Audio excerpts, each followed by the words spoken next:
We all know what repetition is, don't we? Well, maybe not. Repetition in poetry does include moments where words are repeated for effect, but in this video we'll also look at repetition of sounds, structures, phrases, and more. Let's look at some examples from power and conflict poetry, but also cover the skills so you can apply them to unseen poetry too. As with the other videos in this series, our starting point should be the idea, the thesis, the concept we have for our exam answer. For more on that, see my video on Literature Paper 2 Section B, which I'll link in the description. Once we know what we're going to write about in our answer, we can decide whether repetition will be something we include in that. For example, imagine a question about the presentation of power in Ozymandias and one other poem. Well, we might want to say something about how Ozymandias was a cruel leader who abused power, and then we'll ask ourselves if any repetition in the poem links to that. Now, one type of repetition in Ozymandias is alliteration, the repetition of consonant sounds at the start of words or phrases. We see examples in the poem with Cold Command and King of Kings, where the repeated hard k sound creates a harsh and abrupt sound effect reflecting the harsh and abrupt nature of Ozymandias' rule. Notice how that's analysing the effect of the alliteration, the repeated k sound, and not the effect of the words themselves. That's a mistake a lot of students make. They identify alliteration, but actually go on to analyse the meaning or symbolism of the words rather than the alliteration, the effect of the repeated sound. Another type of repetition is anaphora, which is where a word or group of words is repeated at the beginning of successive clauses or lines. In William Blake's London, we have an example here. In every cry of every man, in every infant's cry of fear, in every voice, in every ban. In fact, London is filled with repetition. In a poem that contains just 92 words, something like 20 of them are repetitions, including chartered, which is repeated twice, mark, marks, and marks. The anaphora here in stanza 2, cry of is repeated, and there's sibilance in soldier's sigh, the repeated s sound. But these exams are not about feature spotting. The question is once again, can I link any of this to the thesis of my answer? So imagine a question like, how is control and power presented in London and one other poem? And the line of argument we come up with is that the poems present the inescapable suffering caused by those who misuse power and control. Well, then we would ask ourselves if the repetition in the poem is linked to this. And what do you think? In general terms, we can say the relentless repetition reflects the relentless and inescapable nature of the suffering, that it represents the sense of entrapment and despair as each repetition pushes the reader further into the cyclical reality the speaker faces. But we can also say something about specific examples. Consider the repetition of the word chartered. The first draft of Blake's poem did not contain this word here. Originally, the poem described a dirty street, but Blake changed it to chartered. Now, if you were writing a creative piece for Language Paper 1 Question 5, and you repeated a word like this twice in one sentence, your teacher would probably be suggesting you changed one of the examples. So what's all this about? Well, here the repetition highlights the importance of the word, and there's a progression between the first and second usage. Between 1760 and 1820, approximately 6 million acres of land in England was taken into private ownership. Now, a charter was the name given to the document explaining who owned what. So the first usage of chartered refers to the fact the properties around the speaker were privately owned. However, the repetition of the word is more ironic. The chartered Thames does flow shows the forcing of human power and control onto something natural, a river. Humans seek to charter, to control and organise everything, even something as uncontrollable and natural as the River Thames. So by applying the concept of chartering, a term associated with property and control, to a river, Blake highlights the ridiculousness of human attempts to dominate and regulate nature itself, and this futile attempt at control symbolises the unnatural oppressive forces imposed on the people in London by those in power, making the repetition not just a reflection of control, but a criticism of its effects. Ultimately, the poem's use of repetition symbolises the inescapable effects of this corruption. But again, I would only want to write about this if it's relevant to my exam answer. There's a tendency with anthology poetry in particular to write clever things that you remember rather than to have your thesis or line of argument as the primary driving force behind what you will choose to write about and what you will choose to ignore. With that in mind, perhaps put a comment in the comments section about what you might write about the other examples of repetition in the poem London. Just like with Chartered, there are a number of other poems where we find the same word repeated in close succession. In Extract from the Prelude, we have a notable example of repetition in the phrase, a huge peak, black and huge. But to fully grasp the significance of this, we need to think about the vocabulary used in the rest of the poem up to that point. The speaker in the poem has an initial sense of their own power and control. As you see early on, they stole a little boat.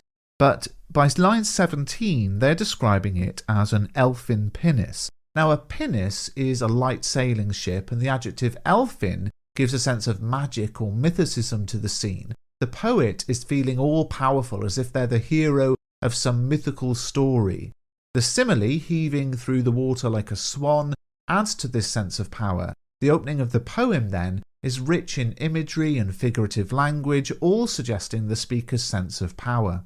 But then things change. The speaker sees the mountain and describes how they notice a huge peak, black and huge, as if with voluntary power instinct upreared its head. Now, Wordsworth's previous use of figurative and expressive language has deserted him here. Only a few lines before, the elfin pinnace moved like a swan, and now the speaker is in such a state of shock he regresses to a simplistic definition of what he sees before him, using the very basic and repeated word huge. Look at that repetition. The speaker's confidence, pride and vocabulary have left him, and this regression in language from elaborate to basic reflects the speaker's emotional collapse as he's first made aware of the overwhelming power of nature. So it's not just repetition, it's a structural shift in language usage, and it highlights the impact the realization of nature's power has had on the speaker. So would we write about it? Well, if our thesis or line of argument is that humans think they're powerful, but nature is truly powerful, this example of repetition could well be a key part of our answer. In Ted Hughes's bayonet charge, we have a similar word repetition, but in this case it's found in the opening two lines. Let's have a look at it. Suddenly he awoke and was running raw in raw seemed hot khaki. Now what's intriguing is that this is found at the start of the poem, so it's not what we found in Extract, in that the poet switches from articulate and use of a wide vocabulary to a limited one to show the shift from powerful to powerless. Bayonet charge starts like that, and this immediate sense of confusion and vulnerability sets the tone for the entire poem, highlighting the suffering of war from the very beginning. In war, you don't start off powerful and then lose that power. You're powerless from the start, and the repetition emphasizes the immediacy and totality of that experience. Another war poem that uses repetition is Tennyson's The Charge of the Light Brigade, where we notice stanzas that end with the repetition of 600. Now this is a refrain, a repeated line or phrase at regular intervals, often at the end of a stanza, and it's part of what makes the poem a ballad. The ballad is a historic form of poetry which often used to be sung. It's a poem which tells a story and contains a refrain which is like the chorus of a song, a line which is repeated regularly throughout the poem. The form has medieval roots, where storytellers would use the musicality of the refrain to help people remember the stories they were telling. Ballads are therefore associated with important tales and histories, things you should never forget. The ballad form suggests there's an important element of message or a theme that you should remember in The Charge of the Light Brigade. And of course, there are two ways of looking at this as I go through in my poetry analysis video on the poem. We can think first of the awe-inspiring act of bravery, which should be passed on to future generations, never to be forgotten. But as we know, the other side is that Tennyson wanted the public not to forget the bravery of the soldiers, but also never to forget the stupidity of the aristocratic leadership, the blunder, the error of leadership that led to this unnecessary suffering. So this poem can be read as both a tale of praise, to be proud of the soldiers, and a cautionary tale to learn from. different. And if our thesis is that soldiers deserve honour and respect, but that war contains an element of pointless suffering, this ballad form refrain repetition could be a key part of our answer. A very clever idea about repetition in the Charge of the Light Brigade comes from Matthew Beavis, who, in the Oxford Handbook of British and Irish War Poetry, highlights just how many words contain the sound "erd" in them. So we've got thundered, shattered, sundered, blundered, wondered. But why? Well, Beavis argues this repetition of "erd" is used because of its phonetic similarity to the word and "erd", i.e. to make an error. So again, this would be a subtle but noticeable criticism from Tennyson about the blunder, the mistake that led to the pointless suffering and death of so many soldiers. In Wilfred Owen's Exposure, a number of stanzas end in the same way, as we can see, with the phrase "but nothing happens." And that's the repetition of a phrase, but actually each of those stanzas also follows a repeated structure. Each of these stanzas begins with a blunt and powerful sentence such as "our brains ache in the merciless iced east winds that knive us."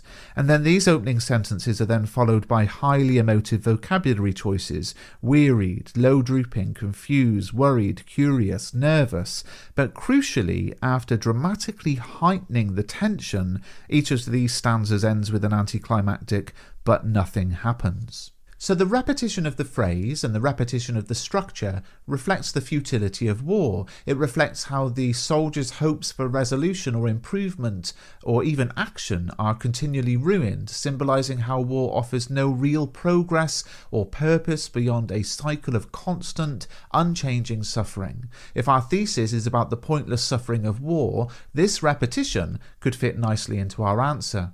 Now, sometimes repetition contributes to a larger message or idea. In Remains, Armitage describes the shooting, let's have a look at it, myself and somebody else and somebody else. So we've got the repetition of somebody else here, used to deflect the blame from the soldier alone. He wants to make it clear that others were involved, and syntactically the line now becomes dominated by the others because he mentions somebody else twice and himself just once, which suggests the speaker wants to believe he himself was not the main culprit.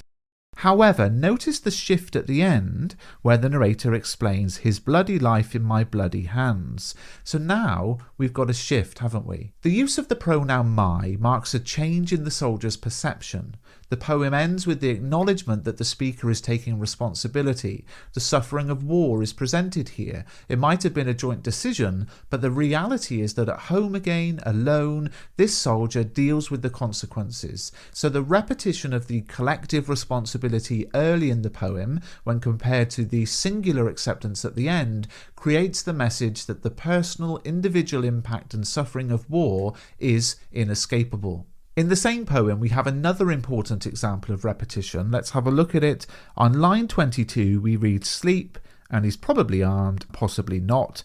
And this is repetition of line 4, probably armed, possibly not. However, the first example of this phrase is used to describe what took place in the war zone, and the second is back at home in the domestic sphere. So the repetition of the phrase in both contexts shows how the horror and trauma of war is inescapable, which is essentially what this poem is about. Even back at home, the soldier cannot escape what he did in war, shown through the repetition of this phrase in both war and domestic contexts. Okay, so this is turning into a longer video than I planned, so why not take what you've learned and apply it to the other poems we've not looked at. You might want to consider the repetitive references to sowing in Poppies, the repetition of sunlight in the Emigre, the repetition of Dem Tell Me in Checking Out Me History, and any other examples that you can find. Put your ideas and comments in the comments section so that others can read them and respond to them. And if you found this video useful, please do subscribe to the channel. You'll hopefully know that I'm making a video series. I'm calling it Poetry 101. It's going through all the important things in poetry and looking at examples from the anthology and then giving you the skills so you can apply them to unseen poetry too. So thanks for watching.